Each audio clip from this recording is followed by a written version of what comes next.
It all began in October 1994 when German archaeologist Klaus Schmidt set out on an expedition in southeastern Turkey. He was exploring the area in an off-road vehicle he had rented in southeastern Turkey.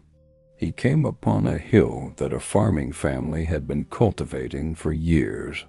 A structure caught his eye on the hill, so he got out of his vehicle to take a closer look. What he saw was a T-shaped structure, and this was only a small part of the structure. This landscape was not unfamiliar to Klaus. He had come here many times to conduct research, but this was different.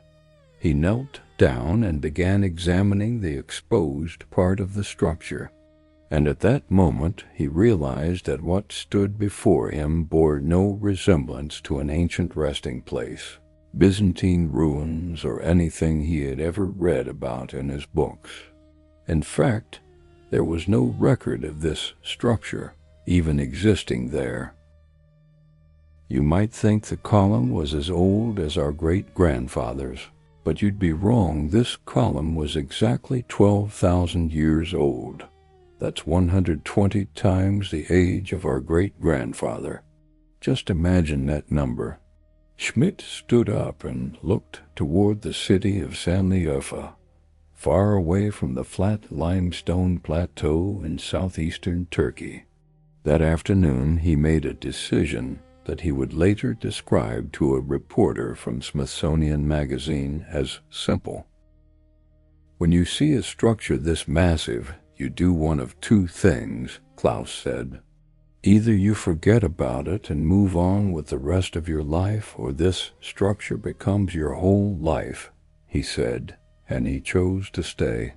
The structure was named Potbelly Hill, after the hill on which it stood. To understand the mystery of Potbelly Hill, we need to go back to the very beginning. Good evening, and welcome back to History for Sleep. I am an absolute history enthusiast, and I am just as fascinated by the blank spaces and the unsolved anomalies of our past as you are. Usually, we look at documented events, but tonight, we are stepping into one of those blank spaces, into a different kind of mystery. But before we go there, as always, I would love to know where in the world you are listening from and what time it is for you. Also, if you genuinely enjoy what I do here, take a moment to like the video and subscribe. It helps others find their way here too, one sleepy soul at a time. Now, dim the lights, maybe turn on a fan for that soft background hum. Let your shoulders soften and your jaw unclench. Let your breathing slow down. Let your mind wander through the mysterious corridors of history. Let's begin. You may not understand why Potbelly Hill is so important. After all, it's just a 12,000-year-old stone. But if we look at it that way, we'd be misinterpreting it. The sequence of events in human history is generally accepted as follows. Humans began their lives as early foragers, then discovered agriculture, subsequently settled in a homeland, and evolved into a social structure. It was even during this period that the concept of a nation took shape in people's minds, and finally, religions entered their lives. I won't comment on religion because everyone is entitled to their own opinion. Furthermore, if you had grown up in a region rich in geography and culture, you would have built several large structures. That was how the established system worked. This view began to gain acceptance in the early 19th century, and by the mid-20th century, actions were taken entirely in accordance with it.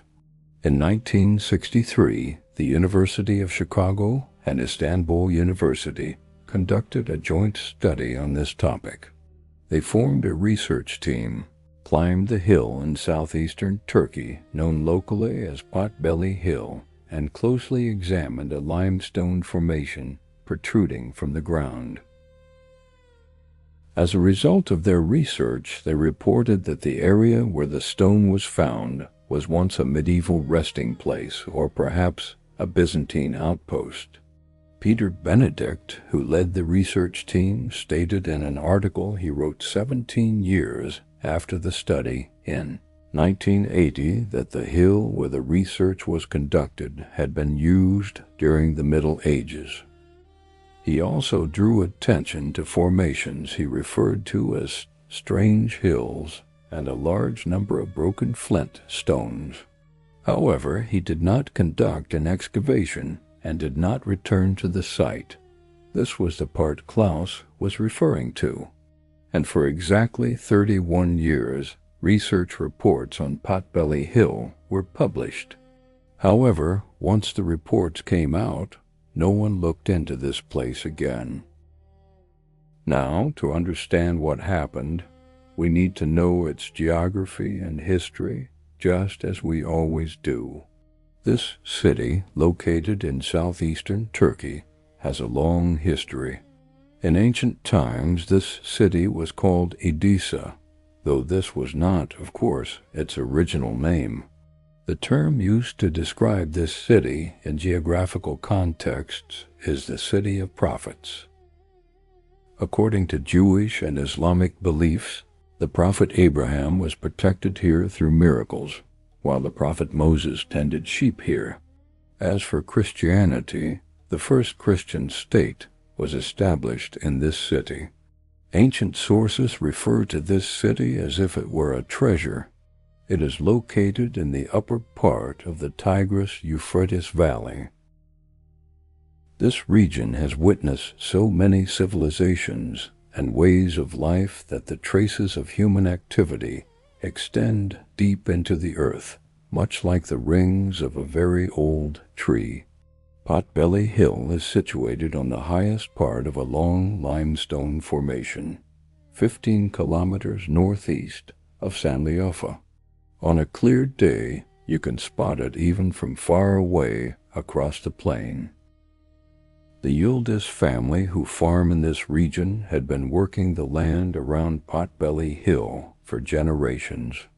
As far as the family could recall, they had continued to plow around the stones at the summit of the hill. Over the years, they had reported some of their findings to the local museum, but this had yielded little result. And when the year 1994 came around, Klaus Schmidt, whom we met at the beginning of this story, arrived in this region. Klaus was born in 1953 in Bavaria, Germany. He earned his university degree in prehistoric archaeology at the University of Erlangen-Nuremberg. In 1994, when he discovered the structure, he was 41 years old, and he had a specific reason for coming here. In Germany, to become a full professor, one must write a strong dissertation known as a habilitation thesis. He had chosen this site for his thesis and had begun his research. As we mentioned, this wasn't Klaus's first time in the region. He had previously conducted excavations at a Neolithic settlement called Nevali Kori, located about 70 kilometers from Sanliurfa, which was submerged in 1992. His work at Nevali Kori had given him valuable experience. He had a clear picture in his mind of what the early Neolithic stone structures in the region looked like. That is why the stone at Potbelly Hill caught his attention. The Yildiz family had encountered Klaus while plowing these fields and directed him toward the hill. And as soon as Klaus saw the pillar, he realized what he was facing. The Smithsonian Magazine, published by the United States, conducted an interview with him in 2008. From his response to the reporter, Andrew Lawler, we can see just how knowledgeable he was on the subject. In the interview, he stated that, unlike the research conducted in 1963, this structure was definitely not a medieval or Byzantine ruin the moment he saw the stone, and he was absolutely certain of this. In 1995, that is, 1 year later, he returned to the hill with a team from the German Archaeological Institute in Istanbul and the Şanlıurfa Museum. Without wasting any time, they conducted their first test excavation on the southeastern part of the slope. A day after the excavation, the pieces had fallen into place in Klaus's mind. These columns were not random. There was a structure here, large circular structures built into the bedrock of the hill. T-shaped limestone columns were arranged in concentric rings around the perimeter, and at the center of each ring stood 2 even larger central columns. And now we come to the crucial part. Fill material had been deliberately packed between these stones. In other words, this structure had been covered up. The structure hadn't collapsed, crumbled, eroded, or been buried underground by centuries of wind-blown soil. It seemed as if it had been hidden. This very fact proved that the mystery and story of this place were far greater than anyone had imagined. But before we delve into all this mystery and story, let me explain what Klaus actually found. These mysterious stone columns might not seem particularly significant from the outside, but there was a real story behind them. The T-shaped columns at the top were not small. Each of these columns is approximately 3 to 6 meters tall and weighs between 10 and 50 metric tons. This must have been a very labor-intensive task for the people of that time. Today, it's very easy to do this with machines. Even a novice could handle the project. But how was it done back then? The truly intriguing part is how these columns were built without any tools or equipment. As far as we know, metal tools hadn't been invented yet at that time. There is a quarry on the southern slope of the hill, where several unfinished pillars are still lying in the bedrock, exactly where the builders left them. And the largest of these unfinished pillars is 7 meters long and would have weighed around 50 tons if it had been completed and moved to the site. 50 tons moved with ropes and wooden sledges and human labor by early foragers. And here is a comparison that makes that concrete, because the stones at Stonehenge in Wiltshire, England, the ones that most people think of when they think of prehistoric megalithic construction, weigh somewhere between 25 and 45 tons for the largest sarsen stones.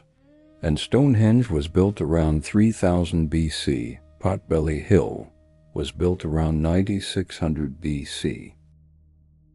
It is 6,600 years older than Stonehenge, and in many ways it is more elaborate. The surfaces of the pillars are covered in carvings, and the carvings are not abstract marks or simple geometric patterns. They are detailed figurative reliefs of animals, and the animals are specific, and they are wild, and they are not domesticated. Foxes and boars and cranes and ducks and scorpions and spiders and snakes and lions and vultures and ibises. And the carvings show these animals in motion or in profile, or sometimes in combinations that do not appear anywhere else in the archaeological record of this period. Pillar 43 in enclosure D is probably the most discussed single object at the site.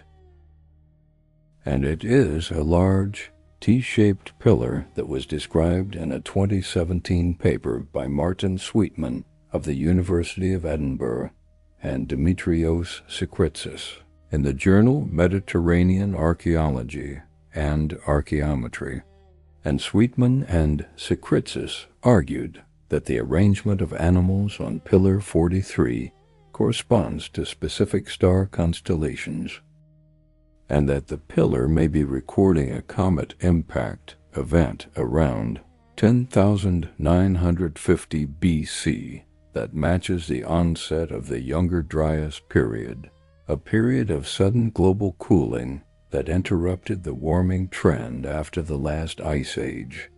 Now, Sweetman and Sakritsis' astronomical interpretation is not universally accepted, and other archaeologists have pushed back on it. And the debate about what Pillar 43 actually means is still ongoing. But even setting the astronomical theory aside, the pillar is extraordinary, because near the top of Pillar 43 there is a carved image of an intentionally incomplete, symbolic human figure, and below it a vulture with one wing extended, as if holding or offering something. And the combination of the incomplete human and the vulture has led several researchers, including Julia Gresky of the German Archaeological Institute, who published a study in 2017 in the journal Science Advances, to connect the imagery to a specific memorial practice called excarnation, where the departed underwent a specific ancient farewell ritual, returning to the elements before their final resting phase. And Gresky's study was not just theory, because Gresky's team had been examining modified human cranial fragments that had been found in the fill that was packed around the pillars at Potbelly Hill, and 3 of those cranial fragments showed evidence of deliberate modification, including carved grooves and a drilled hole. And Gresky wrote in Science Advances that the fragments appeared to represent a previously unknown form of Neolithic ancestor veneration, and that the carvings on the fragments were intentional and had been made after passing. So we have a site built by early foragers 12,000 years ago with 50-ton stone pillars covered in animal carvings and decorated cranial fragments in the fill, and a pillar that may or may not be recording a comet impact. And Schmidt had mapped the site using ground-penetrating radar and geomagnetic surveys, and determined that at least 16 more circular enclosures were buried across the 22 acres of the hilltop. 16 more. And by the time Schmidt passed away in 2014, less than 5% of the site had been excavated. But here is the problem with the story that every archaeologist who visited the site eventually had to confront. The conventional model said early foragers did not build things like this. Early foragers, by definition, were mobile people who moved with the seasons, following natural food sources and gathering plants. And they did not have the social organization or the surplus resources or the settled population base to quarry and transport and carve and erect 50-ton stone pillars in circular arrangements on top of a limestone ridge that required coordination across many groups over many generations. It required people to stay in one place long enough to finish the job, and it required someone or something to motivate all of that effort. Schmidt's answer to that problem was a specific and controversial one, and he laid it out in a 2000 paper in the journal Cambridge Archaeological Journal. And he argued that Potbelly Hill was not a settlement, it was a sanctuary, and that the people who built it were pilgrims who came to the site from a wide surrounding area to participate in communal rituals, and that the act of building the sanctuary was itself the social mechanism that created the organization and cooperation that later led to agriculture and permanent settlements. In other words, Schmidt was arguing that religion came before farming, not the other way around. He said the temple is not the result of civilization. He said the temple is the cause of it. Ian Hodder of Stanford University, who's one of the most respected prehistoric archaeologists in the world, and who has spent decades excavating Catalhoyuk, another major Neolithic site in Turkey, wrote in a 2011 response published in the Cambridge Archaeological Journal that Schmidt's thesis was genuinely significant and that the evidence at Potbelly Hill could not be explained by the conventional model. And Hodder said that the site forces us to rethink the relationship between monumentality and the origins of complex society. Forces us to rethink. That is a careful phrase from a careful scholar, and it means the same thing Schmidt was saying, only in more cautious language. It means that everything we thought we knew about how civilization started may need to be revised. And that is where the story stood when Schmidt climbed Potbelly Hill for the last time in the summer of 2014. As a result, excavations began in 1995, and the first thing the team discovered was not another column. It was a terrazzo floor. Terrazzo can be compared to marble. It's a similar material. This floor was made of smoothed and hardened burnt lime and was truly meticulously crafted. It was located on the southern side of the hill. A floor crafted with such care actually proves to us that someone spent a long time there, but how? Would you build a house with such care and then never go back to it? I don't think you would. We can think of it that way. When Klaus saw this floor, he noted in his reports that the project was larger and more complex than he had anticipated. Then they discovered the first fully fenced area. This area, later named Fenced Area D, is approximately 20 meters in diameter and features 12 T-shaped columns set into a low circular stone wall, along with two much larger central columns standing in the middle. And these two central pillars are not only larger, they are also distinct because they have arms. Carved human arms extend downward from the sides of the stone, with hands joined in front and a belt carved around the waist. When you stand in front of one of these pillars and look at it, what stares back at you is not exactly an animal, not exactly a human, and not exactly a god. It is something in between.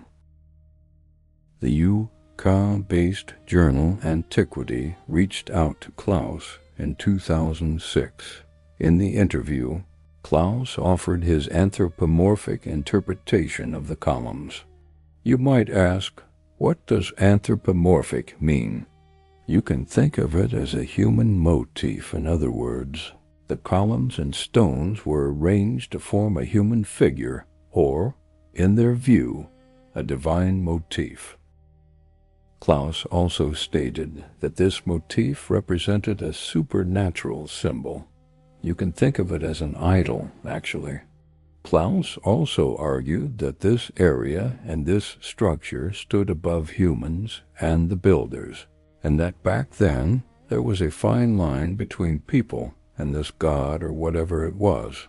He described this place as a sort of site where they communicated with the god. Now let's delve a little deeper into the matter together. Now let's examine Area D, one of the most interesting parts of the hill. The people who built this area had very limited resources at their disposal. They did not know what writing was. The invention of writing was still 6,000 years away. They did not know how to make pottery. The invention of pottery was still 4,000 years away. They had absolutely nothing made of metal. The only material they had that could be considered sturdy was a flint chisel, because that was the hardest object they could find. And with this tool they carved out stones weighing nearly 50 metric tons. They then dragged these 50 metric ton columns up the hill and arranged them in a circular pattern, standing upright on the hilltop. It's truly hard to believe. Hearing all this, one might truly conclude that divine intervention was involved. Using their flint tools, the only hard objects they had, they carved the symbols they believed in onto the surfaces of these columns. But that wasn't all they did. They plastered the floors, built benches along the interior walls, and accomplished all of this around 9600 BCE. The significance of this timeline must be understood as follows. The pyramids in Egypt were built in 2560 BCI. In other words, this structure is a full 7,000 years older than the pyramids. 7,000 years. And the people who built the Great Pyramid had bronze tools and a centralized state bureaucracy and a writing system and a professional class of architects and engineers. The people who built Potbelly Hill had flint. But here is where the story gets complicated in a way that took archaeologists years to fully process, because the animal carvings on the pillars are not random. In 2012, a researcher named Paul Collins of the Ashmolean Museum at Oxford University published a study examining the distribution of animal species represented at Potbelly Hill, and Collins found that certain animals appeared much more frequently than others, and that the most common animals were not the ones you would expect from a foraging community. The most common animals were the ones that posed extreme natural threats. Foxes and boars and snakes and scorpions and vultures and lions. Not deer, not gazelles, not the kind of animals that early foragers in this region were primarily foraging for food. Collins argued in his 2012 paper that the animal carvings represented a specific set of dangerous or liminal creatures, that the builders associated with the afterlife or the underworld or the passage between worlds, and he connected this to the cranial fragments that would later be found in the fill around the pillars. And then in 2017, Julia Gresky of the German Archaeological Institute published her study of 3 modified human cranial fragments found at the site in the journal Science Advances. And the cranial fragments are worth describing carefully, because they are unlike anything found at any other Neolithic site in the world. The first cranial fragment had 6 deep carved grooves cut into the surface of the fragment after passing. The second cranial fragment featured specific, deliberate circular perforations. The third cranial fragment had carved grooves similar to the first, and Gresky and her co-authors wrote that the modifications appeared to be deliberate and skillful, and that the cranial fragments may have been displayed or hung from something, possibly the pillars themselves. And Gresky said in an interview with the German Archaeological Institute's blog in 2017 that the discovery pointed to a previously unknown form of Neolithic ancestor veneration or focused ancestral veneration at the site. And she said, "We do not know if the cranial fragments belong to venerated ancestors or to rival groups." We do not know. That phrase appears a lot in the literature about Potbelly Hill, and here is something that will genuinely stop you. In the same fill that contained the modified cranial fragments, Schmidt's team found more than 100,000 animal fossils. 100,000. And analysis of those fossils published by Joris Peters of Ludwig Maximilian University of Munich and his colleagues in multiple papers between 2005 and 2017 showed that virtually all of them came from wild animals. Gazelles made up the largest proportion at around 60% of the total, followed by wild cattle and wild boar and red deer and various birds, and the fossils showed specific markings and traces consistent with the preparation and cooking of food. And Peters argued that the site was the location of large communal feasts that brought together people from a wide surrounding area. And here is the question that nobody has fully answered. How did early foragers who were moving with the seasons and following natural food sources across a wide territory manage to gather in large enough numbers at a single location, often enough and for long enough to quarry and transport and erect 50-ton stone pillars? And the answer that Schmidt proposed, and that many but not all archaeologists have accepted, is that the feasts were the mechanism, that the communal feasts held at Potbelly Hill were what drew people together from across the region, and that the act of building and maintaining the sanctuary was the shared project that gave those gatherings a purpose beyond just eating. And that this is how you get monumental architecture before agriculture, not because someone organized it from the top down, but because the feasts kept happening, and the building kept happening, and the two things fed each other across generations. But there is a problem with that model, and it is a problem that has grown larger as more of the site has been excavated. In 2017, when the German Archaeological Institute was installing new protective shelters over the excavated areas of the site, the construction work required digging deeper than previous excavations had gone, and Lee Clare, who had taken over from Schmidt after Schmidt's passing in 2014, found something that Schmidt had not found: houses. Actual residential structures with walls and floors and hearths and storage pits and large stone cisterns for collecting rainwater, and not just one or two structures.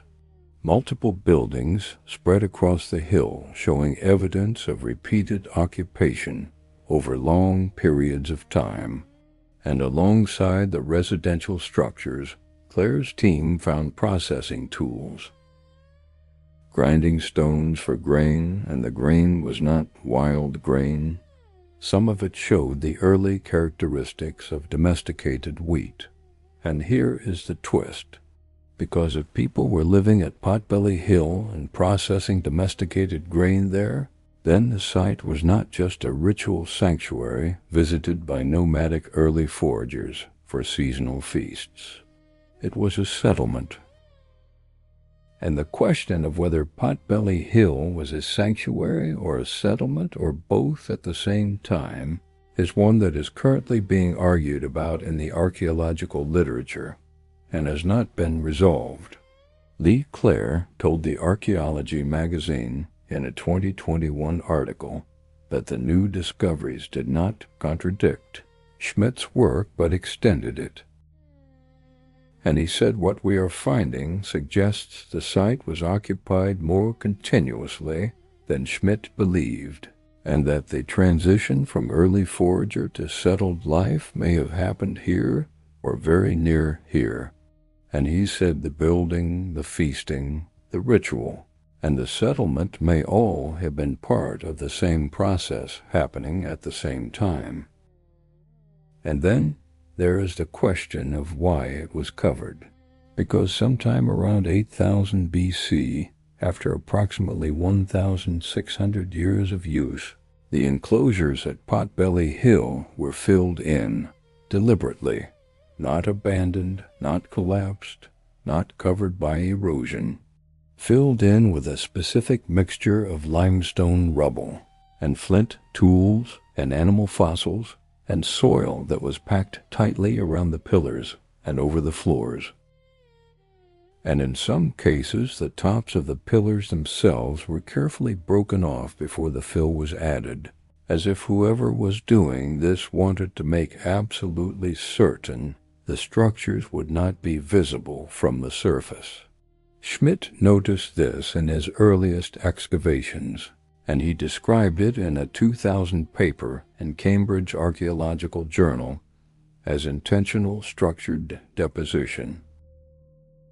And he said it was one of the most puzzling aspects of the entire site, because the effort required to fill in the enclosures was comparable to the effort required to build them in the first place. You do not do that by accident. You do not do that casually. You organize it the same way you organize the building, and you do it for a reason, and that reason has been debated ever since. The three main theories are these. The first theory is that the covering was a form of ritual closure, that the enclosures were deliberately decommissioned at the end of their useful life in the same way that some cultures lay there, departed to rest with their possessions, and that the filling in of the structures was a ceremony marking the end of one phase and the beginning of another. The second theory is that the filling in was connected to the transition to agriculture, and that as the communities around Potbelly Hill became more settled and more dependent on farming, the older early forager rituals associated with the enclosures became less relevant, and the physical act of covering the structures was a way of marking that transition. The third theory is simpler and more practical, and it is that the later builders wanted to use the hilltop for new construction and filled in the older enclosures to create a stable platform. And the honest answer is that none of these theories has been proven, and all three of them may be partially right. And the fill itself, which is still being analyzed, may eventually provide enough information to decide between them. But for now, the enclosures sit under the hill exactly as they were left 8,000 years before Christ, and the people who filled them in left no written record of why they did it, because writing would not be invented for another 5,000 years. On July 20th, 2014, an unexpected event occurred during the Potbelly Hill excavation. Klaus Schmidt, who discovered this site and conducted extensive research there, passed away following a sudden health issue while swimming in the pool near his home in the Bavarian state of Germany. He was 60 years old at the time of his passing. When Klaus passed away, that year's excavation work had already begun, and his team was on site. He had dedicated 20 years of his life to this site and had managed to excavate only 5% of the area. Yes, you devote 20 years of your life to it, and yet you only have 5% of the information. After Klaus's passing, the German Archaeological Institute described him as one of the most important prehistorians of his generation. In its statement, the Institute noted that Klaus's work at Potbelly Hill was of immense value and that these studies had permanently transformed our understanding of the origins of human civilization. These were not the kinds of words German academic institutions would take lightly. However, Klaus's passing is not the sad part of this story, because his legacy should be viewed not with sadness, but with respect. Moreover, the most significant discoveries in the region took place after his passing. We must also mention Lee Clare, who had been working with Klaus at Potbelly Hill since 2010. She was a British archaeologist working at the German Archaeological Institute. After Klaus's passing in 2014, Lee Clare was appointed to lead the excavation. Clare was a knowledgeable and experienced archaeologist well versed in the subject. The first challenge she faced was not a matter of information, but a practical one. The Turkish Ministry of Culture had decided that Potbelly Hill needed to be developed as a major tourist destination, and in 2017, construction crews arrived at the hill and began erecting protective shelters over the excavation sites. The Turkish delegation's goal here was most likely to raise the site's profile and attract a much larger team. Let me explain the difficulty of the task. 20 years of excavation had been carried out, and only 5% of the hill had been excavated. Mathematically speaking, a quick calculation shows that fully excavating the site would take 400 years. The numbers don't lie, and to build roads and a visitor center and parking areas for the hundreds of thousands of tourists who were already coming every year, and the construction required digging deeper than Schmidt's team had ever gone, and that is when things got interesting. Because about 3 meters below the surface, in areas that Schmidt had not excavated, Lee Clare's team found walls. Not ritual walls, residential walls. Actual houses with plastered floors and stone benches built into the walls, and large circular pits dug into the floors that had been used for storage. And alongside those structures, the team found stone cisterns that had been carved into the bedrock to collect rainwater. And next to the cisterns they found grinding stones, and the grinding stones had residue on them. And the residue was grain, and not just any grain, domesticated grain. Wheat that showed the early morphological characteristics of a cultivated rather than a wild variety. An analysis of the grain residue published by Manon Savard of the University of Montreal and her colleagues in a 2021 paper in the journal Vegetation History and Archaeobotany indicated that the people living at Potbelly Hill were not just foraging and gathering, they were farming, or at least beginning to farm. And here is why that matters so much. Because Schmidt's entire thesis rested on the idea that Potbelly Hill was built before agriculture.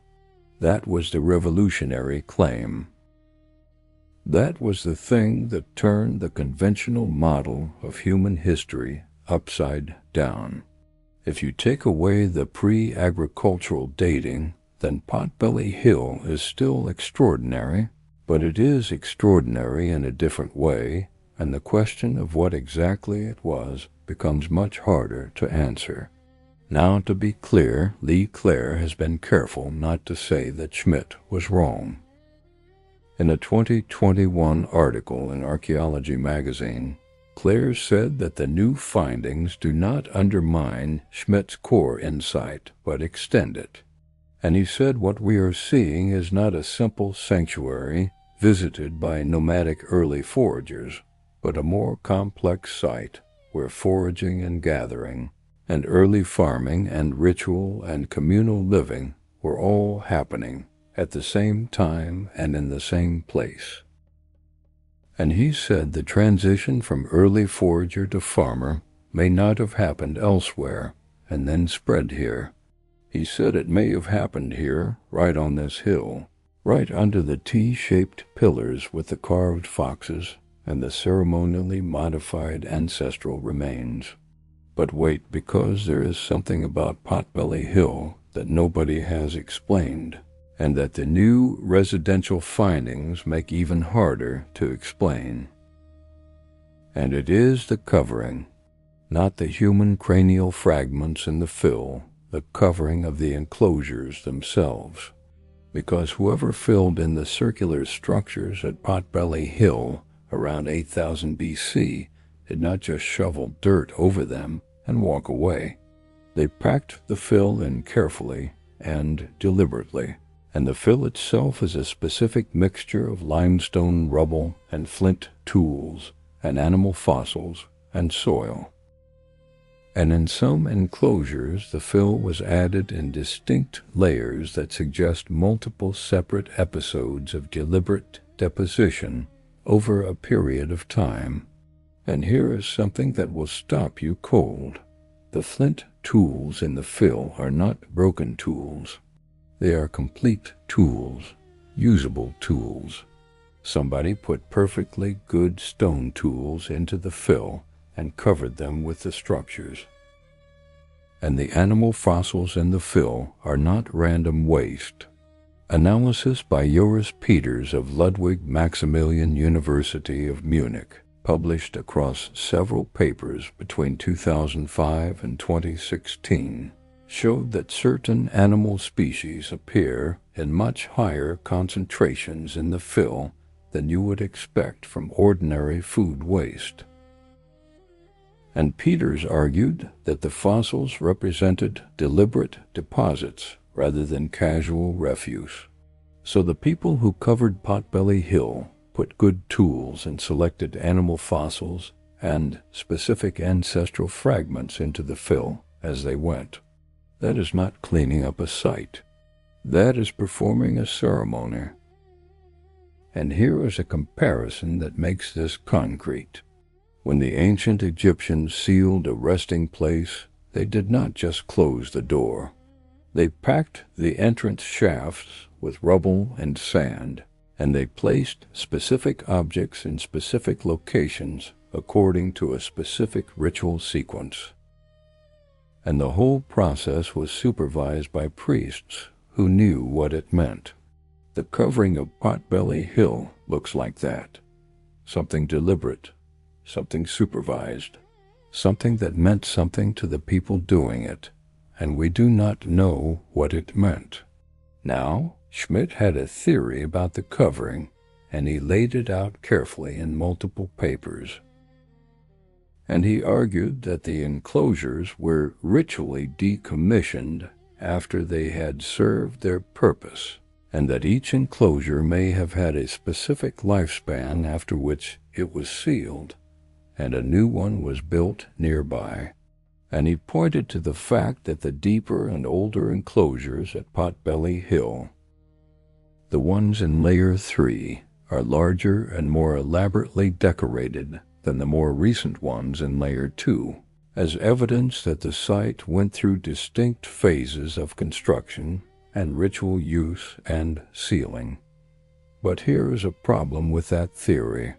If the enclosures were sealed as a form of ritual closure, why did the builders go to the trouble of deliberately dismantling the upper sections of some of the pillars before filling in the structures? Because that is what the evidence shows. Several of the large central pillars in the excavated enclosures had their tops deliberately removed before the fill was added, and the broken pieces were found inside the fill itself. You do not break the tops off your sacred pillars as a form of respectful closure. That looks more like an intentional, forceful dismantling. And Lee Clare, in a 2019 paper in the journal Neolithics, described the modification of the pillars before covering as one of the most puzzling aspects of the entire site, and said it suggests a more complex and possibly more conflicted relationship between the builders and the structures than Schmidt's ritual closure theory implies. Conflicted. That is an interesting word for an archaeologist to use about a 12,000-year-old building. And then there is Graham Hancock. Hancock is a British writer born in 1950 who spent decades arguing that a technologically advanced civilization existed before the last ice age and collapsed following a comet impact around 10,900 BC. and whose books, including Fingerprints of the Gods, published in 1995, and America Before, published in 2019, have sold millions of copies worldwide. And Hancock has argued repeatedly that Potbelly Hill is evidence of his pre-Ice Age civilization theory. He appeared in a 2022 Netflix documentary series called Ancient Apocalypse, in which he stood at Potbelly Hill and told viewers that the site was built by survivors of the collapsed civilization, and that its construction around 9600 BC, the same date as the proposed comet impact, was not a coincidence. Mainstream archaeologists reacted to the Netflix series with considerable force.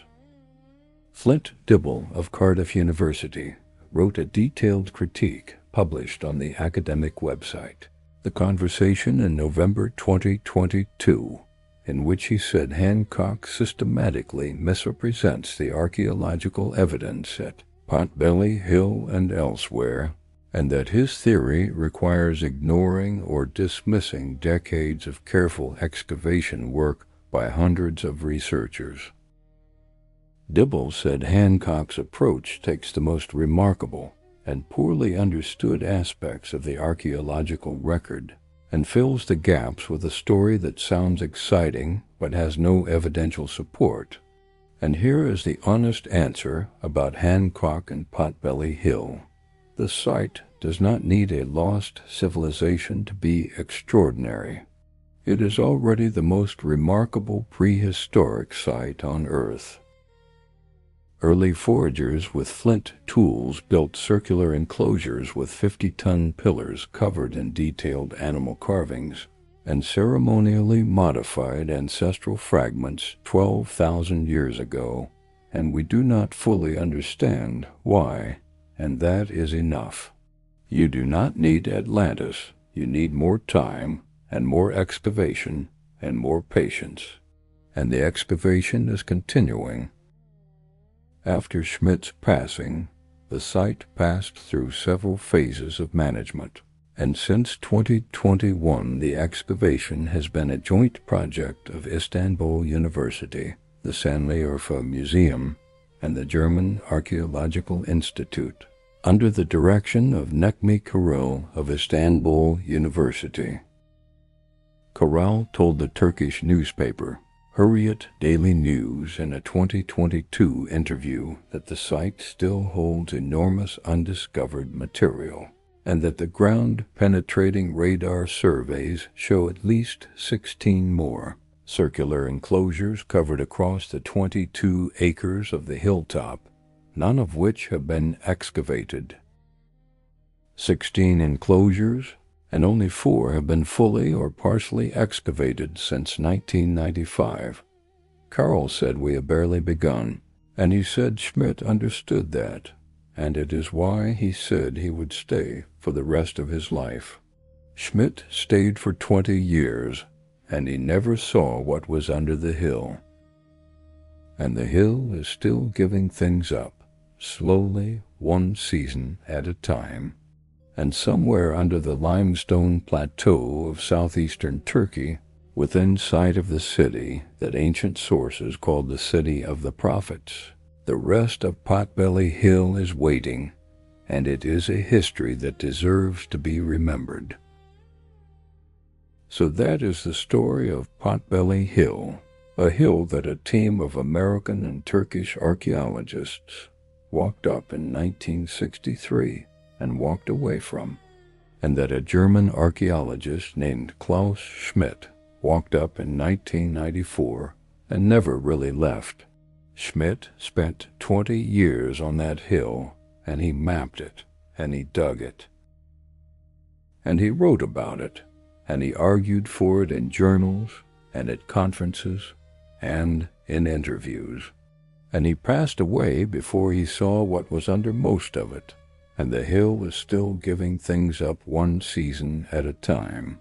And here is the thing that stays with you after you learn about Potbelly Hill. The people who built it did not have writing. They did not have metal.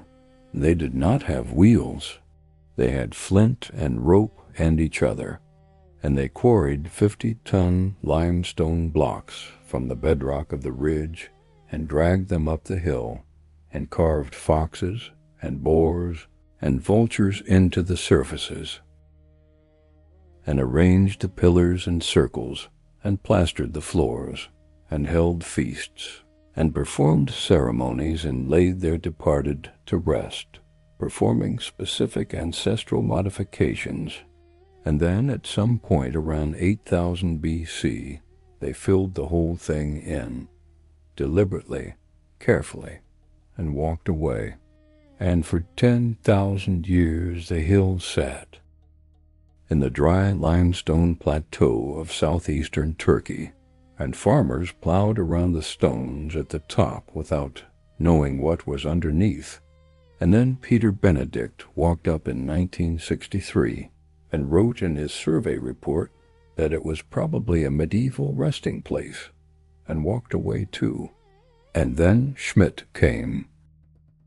Necmi Karl of Istanbul University, who is now directing the excavation, told the Hurriyet Daily News in 2022 that the site still holds at least 16 unexcavated circular enclosures across its 22 acres, and only 4 have been partially or fully excavated since 1995.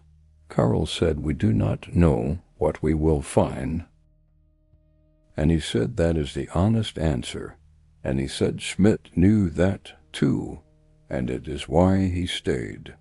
And what Potbelly Hill has already given us is this: it has given us proof that the conventional story of how civilization began was missing something large and something important. The story that said agriculture came first, and then settlements, and then social organization, and then religion, and then maybe if you were organized enough you built something big.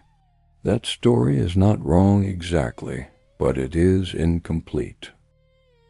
Because the people who built Potbelly Hill did not follow that sequence. They built something enormous and elaborate and ritually complex before they farmed, or alongside the first farming, or possibly in the act of becoming farmers. And the honest answer is that we do not know exactly which of those is true. And Lee Clare, who has been excavating the site since 2010, said in an interview with Archaeology magazine in 2021 that the question may not have a clean answer, because the transition from early forager to farmer was not a single event that happened on a particular day and a particular place. He said it was a process, and Potbelly Hill was part of that process, and we are still learning what part. So if you are lying here in the dark tonight and you are thinking about what is under that hill, you are in good company, because the archaeologists who have spent their careers on it are thinking about the same thing.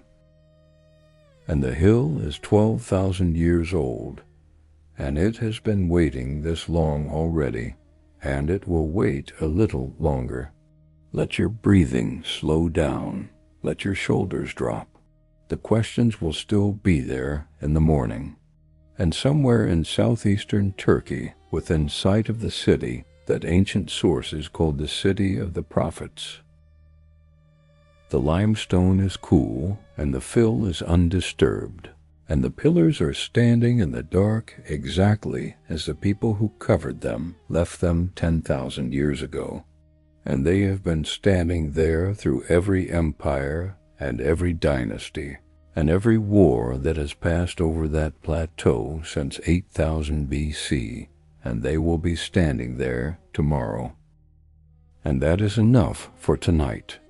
I hope you enjoyed this episode of History for Sleep, and if you did, please go ahead and click that thumbs up button and leave a comment below telling us what you think is still covered under Potbelly Hill, or which ancient mystery you want to explore next. and I read every comment, and I will be happy to respond. And if you know someone who likes falling asleep to forgotten history, please share this with them. And if you would like more stories like this one, all you need to do is subscribe to History for Sleep. Good night.